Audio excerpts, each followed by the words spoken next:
marketing role, and I thought about launching a business when I was on maternity leave with Ava, completely not related to marketing at all, because I had always wanted to work for myself but never really had the confidence to do it. I kept telling myself that that's what other people do, Max, that's not what you do. I studied theatre at uni, I wanted to be on the stage, I wanted to be on musicals, and again, confidence. When I finished uni, again, I didn't want the juggle of a million jobs, I didn't want the actor's life, I'd like to be on the stage, but the life that came with it.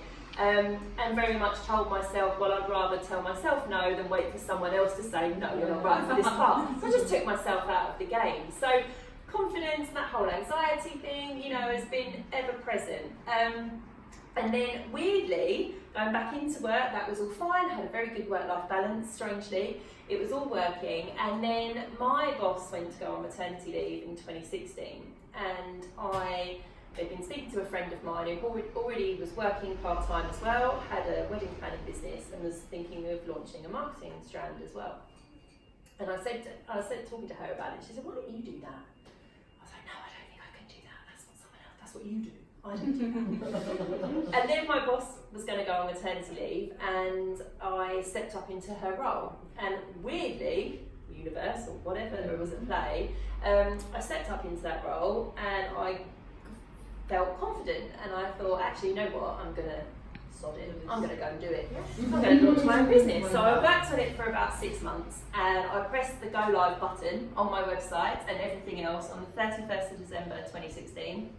And then I went self-employed with the business October 2017. So I was doing the business in the evenings, doing my day job during the day, doing client calls, marketing myself, building relationships, getting myself out there, getting my name going, getting bookings, all in the evenings after bedtime a lot of the time. And then went full-time on it in October 2017. So it's still a very new business in terms of the whole, scope of being your own boss.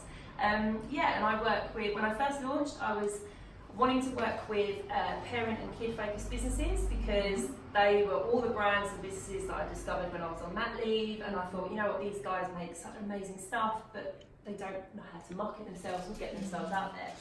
So that was when I first launched, and it's only at the beginning of this year, after being in business a while, and the people that I was talking to and the kind of content that I was putting out there, I just started to work with more parents in business in general, so whether they were a VA or a coach or a therapist or anybody. And that's where I am now. I help businesses feel confident with being online, understand how digital marketing works as a whole. I work with through coaching and mentoring and strategy days as well, and also when you get into a bit of a fog and you think, actually, you know what, I don't even know what to say anymore with my marketing. I've been saying this, I don't know if it's right, I actually don't know what to say, or you have all the ideas bubbling but you think, oh no, I can't post that, no, I can't share that, oh, what if I get no likes? So I want to help people bust through those boxes. We've all been there. I don't like people sitting in procrastination station. You don't want to be parked there for long. So then Grace contacted me about coming along to one of these events. I know my friend Nikki did one a couple of weeks ago. And we wanted to speak about how to be visible in your marketing. And this is a really big topic for me that I'm quite passionate about, because being visible in your business isn't just about showing your face up on stories. It's not just about being present on your social media. You can be visible in your marketing in a variety of ways. And the first bit of it really stems from, and we've actually touched on this a few times this evening when people have said certain things that I've picked up on. I thought, oh, this is gonna resonate. Is really getting confident with what you're doing in your business. And understanding and saying the name of your business and what you do in your business, and how you help people, what value you provide, and who your customer is. Because the clearer you get on that, the more confident you're going to be when you say it. So when you come to events like this and you have to introduce yourself, you can say it without, because we've all been there, we've all been like, oh yeah, I kind of do this, and Grace said it, I kind of do this thing, I've got this thing. It's not, it's not really anything really, I'm just doing this thing. We just downplay it. We just naturally downplay it. In a way that men wouldn't do. Yeah. Absolutely. Yeah, absolutely. talk it up to the... Oh yeah, Yeah. Yeah. It's a multi-million company. energy, perhaps. Yeah, it's just, I think we just kind of, whatever our backstories are, whatever, we've got going on, whatever we've carried on from maybe what we grew up with, what we've listened to, the stories that we've carried on through our lives, bring us to how we react in those situations and how we talk about things. But yeah, one of the first steps in being visible in your marketing is getting almost visible with yourself and really understanding what you want to do, what value you're giving as well in your business, and getting confident with it. So one of the easiest ways to start doing that is literally just write it down. Write it down as many times as you need to write it down. Write down your business name, write down what you do in your business, what value you give to your client, and what does that client look like. And then read it back to yourself. And then start saying it out loud. Saying it to yourself in the mirror. And it sounds really silly, but trust me, the more you do, the more you're going to be confident with what you do in your business. And when you start doing that, you're going to be more confident to everybody else. Because if you already start kind of acting like it's not really a thing, how are the people that you want to attract to your business, how are they going to see it as a proper thing? They're just going to be like, you're just going to give off the vibe that it's this thing. So one of the first things really is to get proper comfortable with that. And the easiest way, like I said, is write it down when you've written it down, because your about page is a massive way for you to be visible in your business. And you wouldn't believe the amount of small businesses about page that I read that don't say anything about what their name is, don't say anything about what value they bring to their customer, and don't even include a photo of the person. Now, a lot of the time, we are one-woman people behind our businesses. There is no team, there is just I, and we don't show ourselves. We just hide away. We mention how passionate we are, but we don't show ourselves. We talk about how we love working with an XYZ client, but we don't actually say who that XYZ client is. We just shy away from it. But actually, by saying that stuff again, you're getting more confident and increasing your visibility. You're just strengthening what you already know about your business. And one of the key things about an about page as well, even though it's about you, it's still really about them. So make sure you're talking to your ideal client and who you want to connect with and bring on board into your business. Because it's very much about them as it is about you. If anything, it's probably a tiny bit about you, more about them. But don't be afraid to include a lovely photo of yourself. And I know we might be a bit like, oh, I really hate having my picture done. I can't stand the sound of my voice. I hate having my photo done. But also I know that I'm a one-person business and I'm a service-based business. And if people want to work with me, they need to see me because they're buying the person. They're buying my expertise, my knowledge, how I work, what my approach is. They're buying into me. So you really have to think about that when you're looking at your about pages on your website.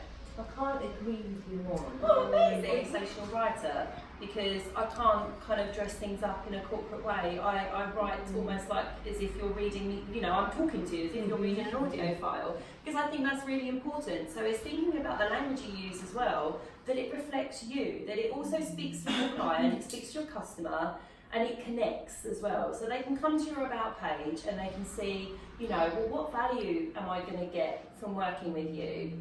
What's my benefit? How are you going to solve my challenge? And they'll read all of that, and then they'll be brought into your story and everything like that. So it's thinking about the language as well, and also about what you want to be found for. So in visibility, you do need to think about what do you want to be found for. And this isn't just, and I'll come on to like Google in a minute, but how do you want people to find you? What would they put if they were looking for you? So think about how you're going to get found. What are they going to type in when they go to Google to come up with what you're looking for? What would you type in? And if you're not sure, ask people and say, right, well, if you were looking for XYZ, one, where would you go to find it? And also, what would you put? Like, what search term would you put? Because that's going to give you ideas of, again, what you can feed into your content, so that you're speaking to your ideal client, you're speaking to your ideal customer, and that you can get found. Like, for example, if you're a local-based business, when we're coming on to things like Google and SEO and stuff like that, and the technical side of things, local search and stuff is paramount for you as a local business. And I've seen so many small businesses that are local businesses, they don't do kind of delivery. They're very much like, we are bricks and mortar, this is where we are. You'll go to their website, they don't even mention they're based in London. You know, things like that are key when it comes to your visibility and your marketing. So think about, if you are location based, make sure you include that in your content so that when a customer comes to you, they can see, oh, okay, so you're based in this area, that's in London, but you also help in these areas. Because again, another technical side of things, if you're getting people to your website, and then they like scroll down and then they might be like, I'll go to contact, oh no, okay, so they're based, I'm in Yorkshire, right, bounce off, lost that person, it's not relevant. You need to make sure you're as relevant as possible from the beginning and you are visible for what is for your client and what works for your business as well. So think about what you want to be found for in Google, think about what you want to come up with. So a great exercise as well is to Google your business name and see what pops up, see what else pops up. See what location terms are happening as well. I mean, I could go into a whole massive thing about SEO. It's a massive topic. But yeah, you want to make sure that you're being found for the things you want to be found for. And this comes into using keywords as well in your language. So when you're talking about therapy and things like that, it's thinking of things that people will connect with and what could they look for. Because this is also things that you can use in like your social media bios and all of that kind of stuff. Keywords and things are everywhere in your business and everywhere in your content. So you've got to keep that ideal client in mind, you've got to keep in what your business, what you'd like to be found for, because again, that's going to increase your visibility as well. You want to be popping up and so, you know, so someone sees and goes, oh, that's the person for me, goes on, oh my God, they're totally speaking to me, it's like they're inside my head, you know, and that's where the magic happens. So yeah, so think about what kind of language you're using in your website and what you want to be found for as well. And the same as obviously on social media platforms as well. You know, if you're London based, then say that you're London based on Instagram, say that you're London based on Facebook and things like that, because someone liking you in Yorkshire, that's, you know, that's the point that they're up in Yorkshire. They're never going to come down, they're never going to come to the studio, are they? So, unless they're on a trip, they might.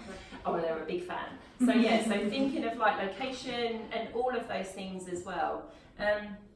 Another way as well to be visible is if any of you, I don't know if any of you do email marketing at all in your business or would be thinking of doing email marketing, you do, brilliant. So that's another thing as well. If you're looking to connect with people and really increase your visibility, email marketing is a great way to do that because you're not fighting against an algorithm, you're not fighting to be seen, you're not fighting with social media change, and you own that email list. You know, people that actually want to hear from you. So really, people that come onto an email list are already a hot, like warm, hot lead because they actually want to hear from you. And that's another great way to increase your visibility because you are then nurturing people from the get-go. You're building a relationship and they're more likely to convert as well. And also these people will see your content because it will land in their inbox. You're not fighting against any other kind of challenge or anything like that. Another area as well, if you're finally coming onto the area of social media, is obviously, yeah, like I said, look at your bios, look at your about section as well, because you might, if you've done that first exercise where you really write down and get on board with what you're doing in your business, what challenge you're solving, what value you're providing, I bet if you go back to like your about sections that you might have wrote about 6 months ago, they might not even make sense anymore. Or even if you look at your Instagram bio and think, God, I'm not actually even saying what I do on this. Got someone like, for example, that lady I mentioned to you, you know, start interacting, start following, build that relationship up, and further down the line, who knows where there could be a potential partnership there or potential collaboration. The same as if you've got someone that obviously, you know, you've got what you're working on with the mindfulness and the beauty, and if that could then somehow fit into what you do, there could be a special evening that you run or anything like that. It helps, you know, that collaboration is brilliant. If you're a kind of service-based business, like a social media marketer, and if, for example, on your website you do blogs about social media, etc., you know, you might find a really amazing copywriter that you follow for ages and think, oh God, she gives such great advice on copy. I know that a lot of my clients actually struggle with, like, how do they get their voice across in their posts? Like, how do they convey who they are? You know, just think, oh, I'm just going to pop over a little message and just going to ask. The same as well, I had like a shoe lady client, and you know, she's now gone out to all her local schools talking about the shoe fittings. So it's thinking about what you know and what's around you and where there could be opportunities, because that is always to get visible as well, online and offline. It hasn't always got to be about just showing your face in a feed or showing your face on a story. Visibility in your marketing can be every area, but the main important thing is that it starts with getting really comfortable with what you're doing, because once you do that, you will naturally be more visible anyway. We were talking about the anxiety and how, like, you know, the reason it sits in our bodies and the reason we go to massages is because our anxiety, you know, it just pulls our body in, how we hold ourselves, we just shrink ourselves in and things like that. So the more you get confident with saying what you do in your business, you're already increasing your visibility, because you'll be standing different and you'll be looking people in the eye and you'll be saying your business name, or go, oh my God, Jen, my business name is this. And we won't be saying, I can't do a thing. But yeah, so enhancing your content. So if you've got a really great post that you shared 6 months ago that you got really good interaction on, there's chances that your followers that are with you now wouldn't have seen that. They would have a big clue. So repurpose it. Go back through and look what really worked. Think about one that you wrote and thought, oh my God, actually, that was amazing. I'm going to share that again. You could just tweak it so the content's like a little bit more relevant. You know, jazz up the hashtags. And it's brilliant as well when you are in that kind of content fog of like, I literally do not know what to say anymore. And I would say on that, if you are feeling like that, you don't have to post something. You're much better posting with intention, giving value, feeling good about yourself, than posting for posting's sake. And that's where I think the lines can get blurred as well, with that where you've got to be consistent on social media. You can be consistent, posting 3 times a week with a consistent message to a consistent audience, giving consistent value. It doesn't have to be 7 days a week. It doesn't have to be 3 times a day. It's showing up consistently in other ways. But yeah, go back and repurpose that content as well, because they wouldn't have seen it. So you can get your visibility out there again. I've even used several images again as well. I haven't even looked for new images because they wouldn't have seen it. And even if they saw it the first time, they might not have been taking it in. And also if you've got things like offers on or things that you want to promote, you know, don't just say it or share it once. That's not going to be enough. You need to share it enough times, get visible with it enough times where you start feeling a little bit uncomfortable about it, because that actually probably means that people are actually seeing it. You put it up once and just hope for the best.